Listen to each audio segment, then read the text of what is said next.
parole Stéphanie Bocquet. Oui, Monsieur le Président, chers collègues, Mesdames, Messieurs, le groupe écologiste votera cette motion.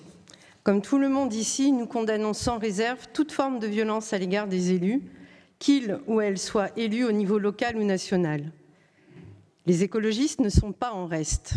Pour rappel, 10 février 1999, le saccage avenue de Ségur du bureau de Dominique Voynet, alors ministre de l'Aménagement du Territoire et de l'Environnement, par un commando composé de militants de la FNSEA et du CNJA.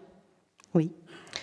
Puis, on a eu les Khmers verts, les ayatollahs de l'écologie ou encore la peste verte.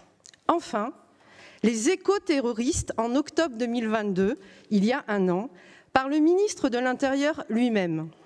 Et tout dernièrement, il y a un peu plus d'un mois, en Corrèze, une banderole « Mort aux écolos » accrochée sur l'un des chars du défilé de la Saint-Bernard à Pérols-sur-Vézère.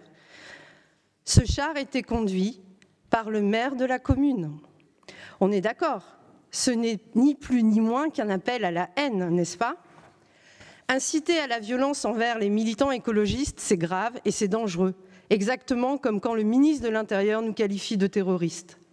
En août dernier, l'Assemblée générale de la FEV, la Fédération des élus verts et écologistes, a voté la possibilité d'ester en justice pour la préservation des intérêts et la protection de ses membres.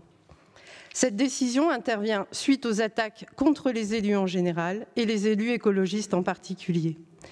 N'oublions pas que les violences contre celles et ceux qui dénoncent la crise écologique s'intensifient.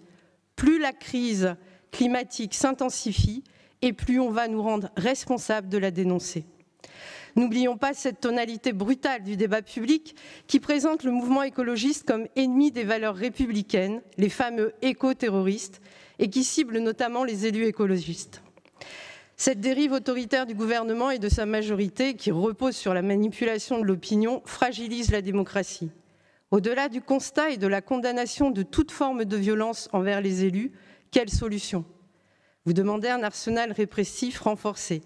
Les sanctions pénales existent déjà, mais effectivement, les élus doivent être mieux accompagnés lorsqu'ils et elles font face à des violences et les moyens de la justice doivent être renforcés. Mais cela ne suffit pas de raisonner uniquement en termes de répression. Vous mentionnez une crise civique profonde. Il faut pouvoir y répondre autrement.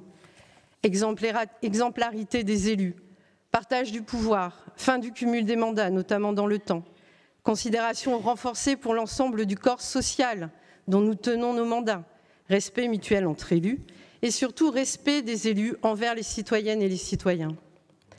Tout cela est bien plus de nature à revitaliser notre démocratie et à éviter une crise de l'engagement public. Pour rappel, les élus écologistes agissent dans le respect de la non-violence, principe fondamental de leur engagement. Pour autant, nous refusons de subir les violences et les menaces qui mettent à mal le pacte républicain et démocratique.